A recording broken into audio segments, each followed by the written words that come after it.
भारत के 5 सबसे खतरनाक डाकू। आज के समय में डाकू सिर्फ आपको फिल्मों और कहानियों में ही देखने और सुनने को मिलेंगे, लेकिन एक समय ऐसा भी था जब अलग अलग इलाकों में अलग अलग डाकुओं का आतंक रहा करता था। डाकू हत्या करने, लूट मचाने जैसी वारदातों को अंजाम दिया करते थे। आज हम आपको भारत देश के 5 उन डाकुओं के बारे में बता रहे हैं जिनसे न सिर्फ इलाके के लोग डरते थे, बल्कि पुलिस भी उनके डर से कांपती थी। सबसे पहले नंबर 1, डाकू मानसिंह डाकू। मानसिंह का जन्म आगरा में हुआ था। इलाके के लोग मानसिंह को रॉबिन हुड के नाम से जानते थे। मानसिंह सिर्फ दौलतमंदों के पैसे ही लूटा करता था और गरीबों में बांट दिया करता था।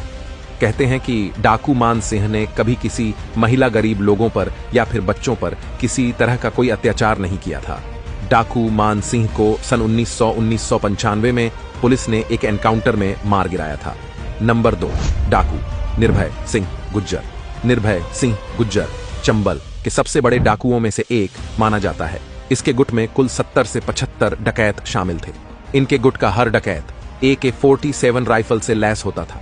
निर्भय सिंह गुर्जर के हर डाकू के पास नाइट विजन दूरबीन, बुलेट प्रूफ जैकेट और मोबाइल फोन की भरमार होती थी। इस खतरनाक डाकू की मौत पुलिस की गोली से साल 2005 में हुई। नंबर 3, डाकू वीरप्पन। डाकू वीरप्पन का नाम तो आपने सुना ही होगा।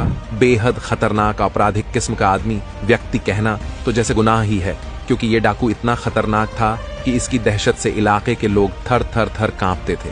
पुलिस वाले भी इसके आसपास भटकने से कतराते थे। तमिलनाडु और केरल के जंगलों में वीरप्पन ने अपना पूरा दबदबा बना रखा था। 1975 में डाकू वीरप्पन ने अपने आपराधिक कारनामों को अंजाम देने की शुरुआत की थी और पहली बार 1972 में गिरफ्तार हुआ था। डाकू वीरप्पन ने हाथी के दांतों और चंदन की लकड़ियों की तस्करी भारी पैमाने पर की थी, और जो भी व्यक्ति वीरप्पन के आपराधिक कार्यों के बीच में अड़चन डालता था वह उसकी निर्मम हत्या कर देता था। नंबर 4, डाकू फूलन देवी। फूलन देवी एक इकलौती महिला डाकू थी जिनकी जिंदगी पर कई डॉक्यूमेंट्री फिल्में बनी हैं। 1980 के दशक के शुरुआती दिनों में जब चंबल की सबसे खतरनाक डाकू के रूप में जानी जाती थी, इनके डकैत बनने के पीछे की कहानी लोगों के रोंगटे खड़े कर देने वाली है।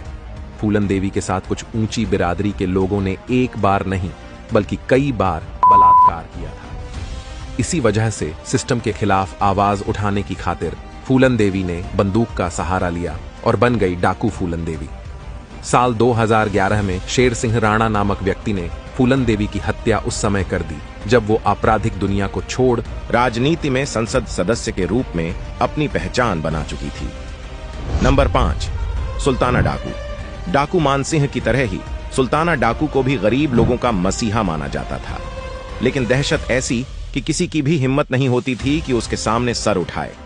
दौलतमंदों को लूटकर हमेशा गरीबों की मदद करना सुल्ताना डाकू की फितरत थी। डाकू सुल्ताना को ब्रिटिश सरकार ने नजीबाबाद में फांसी पर लटका दिया था।